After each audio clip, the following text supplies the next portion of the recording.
राधा कृष्ण दमानी। कौन है राधा कृष्ण दमानी? दलाल स्ट्रीट से डी मार्ट भारत के दूसरे सबसे अमीर आदमी बने ये पिछले साल, मुकेश अंबानी के जस्ट पीछे। वैसे आजकल तो ये चौथे सबसे अमीर इंसान है भारत देश के। वॉरेन बफे बोलते हैं इनको इंडिया का। नमस्कार, मैं Vivek Bindra, founder and CEO बड़ा बिजनेस.com। आजकल यूट्यूब पे बहुत फोकस कर रहा हूं, एक से बढ़कर एक पावरफुल केस स्टडी दिए पिछले दिनों में हमने आपको। राधा कृष्ण दमानी, 1954 में आपका जन्म हुआ। आपके पिता शिव किशन जी दमानी, आप एक बिलियनियर बिजनेसमैन बने। वैसे शुरू में आप इन्वेस्टर थे और अभी founder of D mart. D mart ऐसे स्टोर हैं जैसे बिग बाजार होते हैं, उनसे भी बड़े स्टोर्स हैं डी मार्ट। मारवाड़ी परिवार में जन्म लिया, बहुत गरीब परिवार में थे, सेल्फ मेड बिलियनियर। दलाल स्ट्रीट में आपके पिता काम करते थे और बाद में आप इन्वेस्टर बने। शुरू में तो आप भी स्टॉक ब्रोकर थे। अब राधा कृष्ण दमानी जो स्टॉक ब्रोकर थे, ये सीख गए थे, जान गए थे कि स्टॉक ब्रोकर बन के तो बहुत पैसा नहीं कमाऊंगा, अपना पैसा लगाना पड़ेगा, इन्वेस्टर बनूंगा तभी कमाऊंगा आगे चल के। इनफैक्ट राकेश झुनझुनवाला भी इनको अपना गुरु मानते थे। राकेश झुनझुनवाला के बारे में आप सब जानते ही हैं। Who do you count among your mentors in the market? Mentor is only one, Mr. Radhakrishnan, because primarily I have learned trading from him. Founder and chairman, चौथे सबसे अमीर आदमी, अंबानी, अडानी और शिवनाडर के बाद केवल व्हाइट शर्ट व्हाइट पजामे में रहना, सिंपल जीवन जीना, मिस्टर व्हाइट के नाम से पहचाने जाते हैं। किसी पब्लिक गैदरिंग में नहीं मिलते। कितना भी यूट्यूब पे आप इनके वीडियो ढूंढ के मुझे दिखाओ, नहीं मिलेगा आपको, इनका एक भी वीडियो नहीं मिलेगा। किसी को इंटरव्यू नहीं देते, किसी से मिलते नहीं है, अकेले चुपचाप रहते हैं, शांति से जीवन बिताते हैं, पब्लिक और मीडिया से तो बहुत दूर रहते हैं। एक ही बार इनको देखा गया था पब्लिक में, जब राकेश झुनझुनवाला का 50वां जन्मदिन था। लोगों को पता नहीं है ना डी मार्ट के बारे में, ना राधा कृष्ण दमानी के बारे में। इतने बड़े कैसे बन गए अचानक, इतने चुपचाप? पहले मोटा मोटा समझ लेते हैं, फिर आपको 8 स्ट्रैटेजी दूंगा। मोटा मोटा यह है कि माल बहुत सस्ता बेचते हैं, इतना सस्ता बेच दो कि बहुत ज्यादा कस्टमर आ जाए, इतना सस्ता कि सस्ते के चक्कर में बहुत कस्टमर आ गया। जब बहुत कस्टमर आ गए तो बहुत माल बिक गया, जब बहुत माल फटाफट बिक गया तो बहुत कैश आ गया वापस। जब बहुत कैश आया तो फिर बल्क में खरीदो, क्योंकि बल्क में लोगे ना तो सामने वाला आपको सस्ता देगा। 1 किलो माल का रेट अलग होता है और 1000 किलो माल का रेट अलग होता है। माल सस्ता मिला, जब माल बहुत सस्ता मिला तो सस्ता मिला तो फिर दोबारा सस्ता बेच देंगे। दोबारा सस्ता बेचे तो मतलब इतना डिस्काउंट, कस्टमर बोले भैया इतना डिस्काउंट, फिर कस्टमर फिर से बहुत ज्यादा आया, फिर वही हुआ ना, बहुत ज्यादा बिक गया और बहुत सस्ते में मिल गया। इसी मुद्दे के चक्कर में डी मार्ट जबरदस्त होता चला गया। इसको 8 स्ट्रैटेजी में डिटेल में समझ लो। बिजनेस सीखने में इंटरेस्ट है ना, तो कैसे इतना अमीर आदमी में बनता है उसको पकड़ते हैं। पहली चीज, इनके फंडामेंटल स्ट्रॉन्ग थे, क्योंकि ये इन्वेस्टर फ्रेटर्निटी से थे। किस कंपनी में पैसा लगाऊं, कौन सी कंपनी बढ़िया होती है, ये समझ चुके थे, इसीलिए इनको फायदा हुआ। स्टॉक मार्केट का जो इन्वेस्टर होता है ना, उसको एडवांटेज ये है कि जब वो बिजनेस में घुसता है तो उसकी समझ अच्छी होती है, या जो बिजनेस बहुत कर रहा हो वो स्टॉक मार्केट में घुसे, उसकी भी समझ अच्छी होती है। राधा कृष्ण दमानी इन्वेस्टर होने के कारण ये जानते थे कि इन्वेस्टर्स में पॉजिटिव और हेल्दी सेंटिमेंट में कैसे बिल्ड करूंगा, उनको रिटर्न ऑन इक्विटी अच्छी कैसे दूंगा और स्ट्रैटेजिक बिजनेस मॉडल कैसे बनाऊंगा।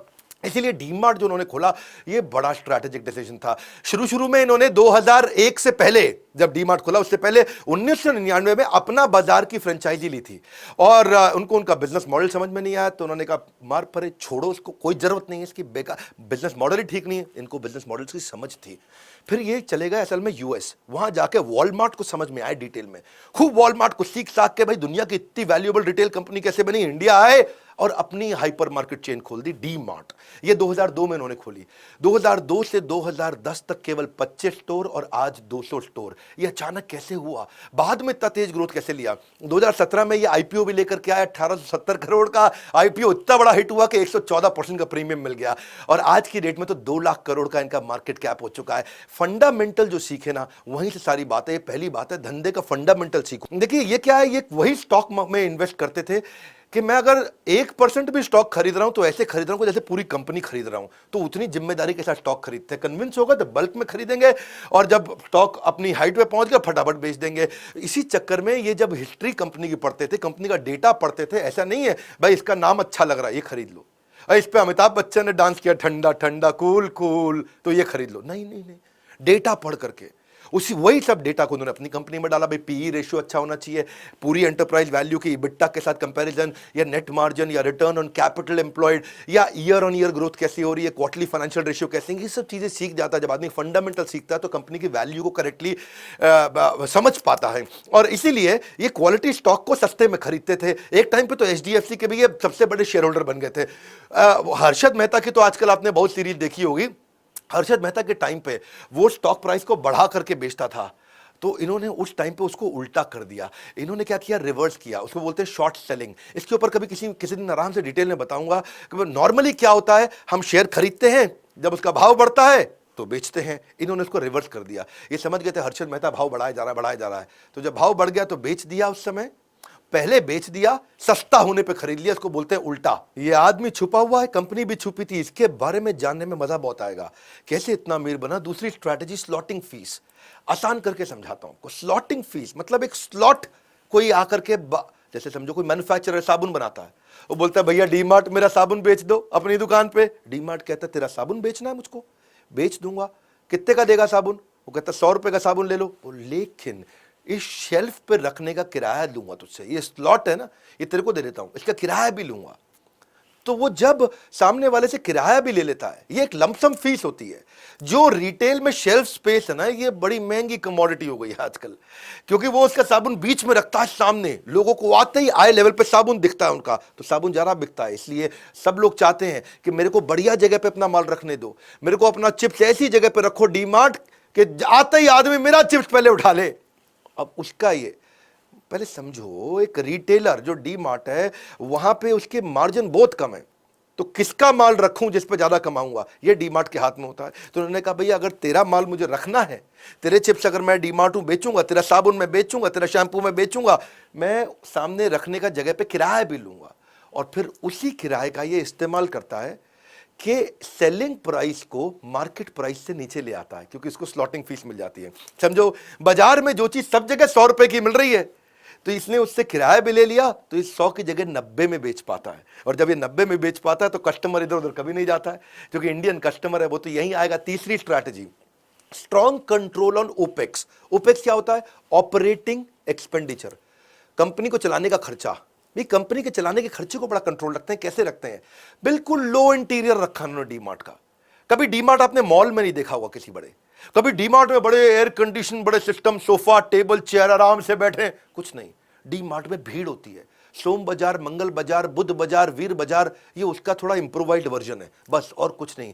डीमार्ट सस्ता बेचने के चक्कर में बाकी सारे खर्चे कम रखता है अपने कंट्रोल। तो ये क्या करते हैं, ये कम स्पेस में ज्यादा माल रख देते हैं, और क्योंकि कम स्पेस में ज्यादा माल रखा तो और स्पेस बच गया, तो वहां पे और ज्यादा माल रख दिया। बिलिंग काउंटर भी कम रखते हैं, लोग लाइन में लगने को तैयार हैं। ये कहते हैं बिलिंग काउंटर भी कम रखो। जब बिलिंग काउंटर कम है तो मशीन भी कम लगेगी, मशीन कम है तो मैन पावर भी कम लगेगी, सिस्टम भी कम लगेगा और खर्चा बच जाएगा। पूरा लो मेंटेनेंस का इंटीरियर रखते हैं। डी मार्ट, आप शॉपिंग एक्सपीरियंस के कारण डी मार्ट को नहीं जानते, आप ह्यूज डिस्काउंट के कारण डी मार्ट को जानते हैं। वही इनका मेन फोकस रहता है। और ज्यादा कोई बड़े अप्लायंस भी नहीं रखेंगे, अप्लायंस भी ऐसे लेंगे तो ज्यादा स्पेस नहीं लेगा। स्टोरेबल फूड आइटम बेचते हैं ज्यादा। स्टोरेबल फूड आइटम क्या है? जो पीछे इनके सस्ते वेयरहाउस में पड़ा रहे, जब खाली हो तो आगे लाके रख दें उसको। तो क्या है, सस्ता वेयरहाउस मतलब और कम किराया है इनके लिए। तो स्टोरेबल फूड आइटम्स, ऐसा नहीं है कि रेगुलर फूड आइटम बेचेंगे, क्योंकि उसमें तो मार्जिन कम है। अब स्टोरेबल फूड आइटम है, अगर मार्जिन कम है लेकिन वो फटाफट फटाफट बिकता रहता है, तो इन्वेंट्री टर्नओवर का बेनिफिट मिलता है। फ्रेश फूड आइटम नहीं रखते, क्योंकि वो वाइड शेल्फ लेगा फ्रेश फूड आइटम, वहां ज्यादा स्टाफ चाहिए मेंटेनेंस के लिए। फ्रेश फूड आइटम क्या है? वो जो रोज खराब हो जाती है, तो उसके चक्कर में इनको रिफिल रेट बढ़ाना पड़ता है, लॉजिस्टिक्स की मेंटेनेंस की कॉस्ट बढ़ जाती है। तो स्टोरेबल आइटम रखते हैं, उससे इनका खर्चा कंट्रोल में रहता है। मेन मुद्दा क्या है? पर स्क्वायर फीट सेल्स कितनी कर देता हूं, हर स्क्वायर फीट पे कितनी सेल्स कर देता हूं। इनको सारे खर्चे कंट्रोल रखने हैं। इनके ऑपरेटिंग खर्चे, इंटरेस्ट का खर्चा तो कर्जा ज्यादा नहीं लेते, डेप्रिसिएशन या टैक्सेस उसको बचा के रखते हैं। सब कुछ 20% के अंदर रखेंगे, और फाइनली 15% 20% के अंदर रख के 5% प्रॉफिट कमा लेंगे। क्योंकि ना ये रिटेल के धंधे में मार्जिन कम होता है, माल जल्दी जल्दी बिकना चाहिए। मैं आपको समझाता हूं, ये मजा आने वाला है इस केस स्टडी में। एक है डी मार्ट और एक है बिग बाजार। अब फर्क समझना, पूरा गेम चेंज हो जाएगा। इजी कर दूंगा। आप मेरे चैनल पे आए हो ना, आपका टाइम बचाऊंगा और सबसे आसानी से सिखाऊंगा। समझो, पहले डी मार्ट का रेवेन्यू पूरा साल का माल बेचता है ये 24,000 करोड़, ये बेचता है 20,000 करोड़। बिग बाजार दोनों आसपास है ना, ये 24,000, ये 20,000। लेकिन फर्क देखो, वो 24,000 करोड़ में 1,300 करोड़ का प्रॉफिट कर लेता है, और ये 24,000, ये 20,000 करोड़ में खाली 15 करोड़ का प्रॉफिट कर पाता है। बेचते तो आसपास ही है 24 और 20, लेकिन प्रॉफिट क्या है? 1,300 करोड़ और केवल 15 करोड़। अब देखो, इन्वेंट्री जब साल खत्म होता है, इसके पास इन्वेंट्री 2,000 करोड़ की रहती है खाली, लेकिन ये भाई 5,000 करोड़ की बिग बाजार इतनी इन्वेंट्री अपने पास रख के पड़ा है। इतनी इन्वेंट्री तेरे पास है, जब तू बेच ही नहीं पाएगा तो काम कैसे करेगा? समझो मेरी बात को। ये जो डी मार्ट है, ये जब माल बाजार से लेके आता है 30 दिन में बेच देता है। बिग बाजार जब माल बाजार से लेके आता तो 90 दिन में बेच पाता है।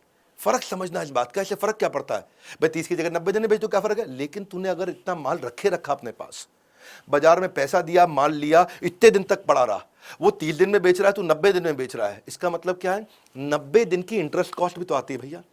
90 दिन जो मैंने पैसा बाजार में फेंक रखा है और मैं उस पर कमा नहीं पा रहा, 90 दिन बाद कमाऊंगा, उसका नुकसान है। यही दिक्कत आती है। और दूसरी बात क्या है कि ये बाजार में ज्यादा उधार लंबा नहीं रखता है। डीमार्ट जो है, डीमार्ट को बाजार में खाली 20 करोड़ लेने हैं और फ्यूचर रिटेल यानी बिग बाजार को 700 करोड़ रुपए लेने हैं। इसका मतलब क्या है भाई, एक तो तेरा खाली 15 करोड़ का प्रॉफिट और 700 करोड़ रुपए तेरा बाजार में पड़ा हुआ है। 15 करोड़ तेरी जेब में है, 700 करोड़ तेरा बाजार में फैला हुआ, तू पैसा ही नहीं उठा पा रहा अपने बाजार से। और ट्रेड पेबल को समझो आप, इजी करता हूं, बहुत मजा आएगा आपको। ट्रेड पेबल क्या है कि डीमार्ट 1300 करोड़ के प्रॉफिट में खाली 400 करोड़ बाजार में देना है, इसको देना है, ये जल्दी जल्दी दे देता है। लेकिन वहां बिग बाजार प्रॉफिट है 15 करोड़ का और बाजार में इसने 5,500 करोड़ देना है। प्रॉफिट है 15 करोड़ का, बाजार में 5,500 करोड़ अभी देना है। ये फर्क समझिए कि मेरी जेब में पैसा है नहीं, दूंगा कैसे लोगों को, जब पैसा ही 15 है और 5,500 देना है, कहां से दूंगा। इसका मतलब बिग बाजार पे हमेशा कैश कम रहता है, इसलिए उसको लोन लेना पड़ता है, इसीलिए उसकी इंटरेस्ट कॉस्ट ज्यादा होती है। और जब ये बाजार को टाइम से देगा ही नहीं पैसा, तो बाजार भी इसको सस्ता माल नहीं देगा। अरे बिग बाजार को माल मत दो भैया, डीमार्ट को दे दो, पैसे टाइम से आ जाते हैं। यही चक्कर है कि जब ये 2017 में थे ना, 2017 में इसका 600 रुपए का शेयर था, आज 4 साल के बाद 3,000 रुपए का हो गया। और उसका 2017 में 250 रुपए का शेयर था अपने बिग बाजार का, आज 75 रुपया रह गया। ये फंडामेंटल्स जानते थे राधाकृष्ण दमानी, क्योंकि ये इन्वेस्टर थे, फंडामेंटल जानते थे। 600 रुपए से शेयर मार्केट में अपने प्राइस को जब 3,000 तक पहुंचाया तो इन्वेस्टर को 5 गुना का फायदा हुआ। और ये 250 से गिर के आज 75 रह गया, यानी केवल 1/3 रह गया।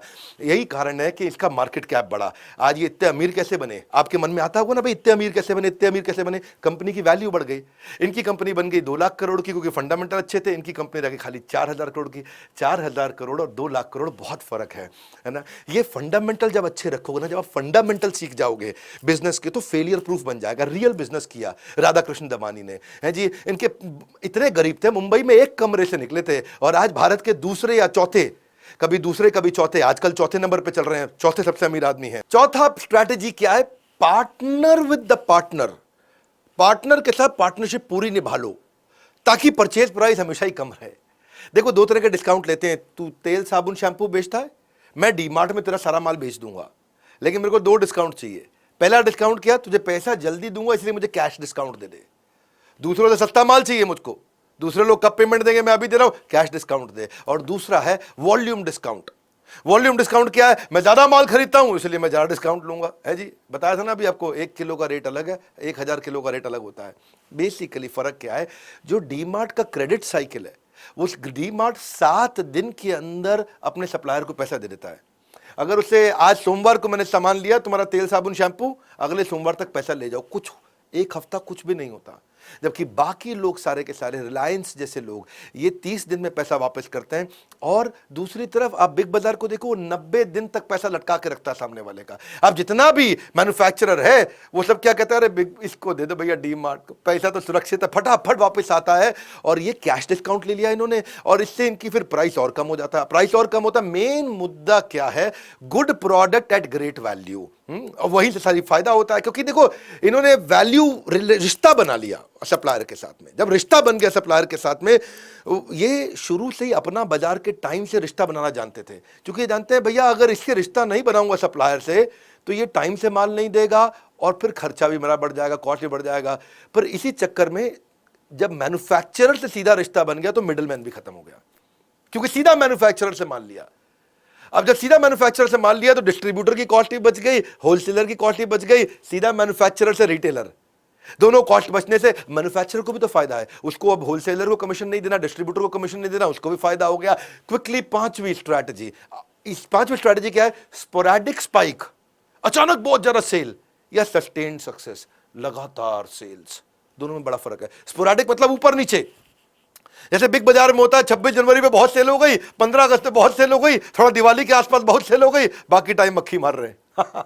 डीमार्ट क्या है, पूरा साल सेल चलती है। ये कैसे किया इन्होंने, इसको समझो। देखो पहले अभी तक आपने 3 बड़े मुद्दे समझ लिए। एक, स्लॉटिंग फीस है, पहले ही किराया ले लेते हैं। दूसरा, ऑपरेट करने के खर्चे को कम रखा, बड़ा जबरदस्त एयर कंडीशन वो सब नहीं, बहुत भीड़ आती है इनके पास, बड़ा सिंपल सा अंदर से रखा है डीमार्ट को, वहां से पैसा बचा है। दो चीजें, और तीसरा माल सस्ते में खरीदते हैं, वहां से पैसा बचा है। अभी तीन जगह से जब पैसा बचाया तो पैसा बचा है, इसलिए परमानेंट डिस्काउंट पूरा साल, वन मोर टाइम, दूसरों की तरह नहीं 26 जनवरी 15 अगस्त को डिस्काउंट देंगे, परमानेंट डिस्काउंट पूरा साल। अब ये लो प्राइस जो है ना, ये रियल एज बन गई डीमार्ट की। अब लो प्राइस से ज्यादा फुटफॉल, ज्यादा फुटफॉल से ज्यादा सेल्स से मैन्युफैक्चरर फिर कहता है भाई मेरा माल सारा का सारा डीमार्ट ही बेचता है, भैया तुम इतना ज्यादा माल मेरा बेच देते हो, तुम ही ले लो यार, तुम ही ले लो माल। उस चक्कर में ये पूरे लो कॉस्ट बिजनेस मॉडल को सपोर्ट मिला, इसीलिए फंडामेंटली मजबूत हो गया। अब कस्टमर को समझना, इनका वो कस्टमर है जिसका बजट नहीं है पर टाइम बहुत है। वो कहते हैं डी मार्ट में भीड़ ज्यादा है, मुझे कोई दिक्कत नहीं है, लाइन में लगना पड़ता है, मुझे कोई दिक्कत नहीं, माल तो सस्ता मिलता है ना। अब 30 40 50 60 70 हजार रुपए महीना कमाने वाले आदमी के पास टाइम होता है, संडे को पूरी छुट्टी मिलती है, पूरा टाइम लगाने को तैयार है। लेकिन जिसका बजट ज्यादा है लेकिन टाइम बिल्कुल नहीं है, वो शॉपर स्टॉप पे जाता है। तो ये कस्टमर को पहचान गए थे, इन्होंने क्या किया, लो प्राइस, अच्छा इतना कम प्राइस होने के कारण साइकोलॉजी क्या होती है, सस्ता मिल रहा है, सस्ता मिल रहा है, अरे ज्यादा खरीद लो, अरे और ले लो, अरे एक बार में ले लो, अरे खूब माल ले लो, इससे साइकोलॉजी बन जाती है। क्योंकि ना आदमी बहुत दूर से इनके स्टोर पे आता है, महीने में एक बार दो बार आता है, तो जबरदस्ती ज्यादा माल इसी चक्कर में खरीद जाता है, साइकोलॉजी में घुस जाता है। सब आती है छठी strategy, go local, high inventory turnover with local items. इन्होंने क्या किया, क्योंकि इंडिया है डाइवर्स कंट्री, यहां पे लोगों का रीजनल प्रोडक्ट में भी बड़ा इंटरेस्ट होता है कई बार, तो डीमार्ट क्या करता है, जो उस इलाके की स्पेशल आइटम है उसको जरूर रखता है। अगर किसी भी रीजन का कोई स्पेशल आइटम है, यहां पे ये छोटी कंपनी है भले ही, लेकिन इसका माल बहुत बिकता है, उसको जरूर ले लेता है। अब लोकल दुकानदार के पास आने जाने की जरूरत ही नहीं रही। भाई मान लो माधुरी नमकीन अचार पापड़ है, वो कोलकाता में बहुत चलता है, ये रख लेगा।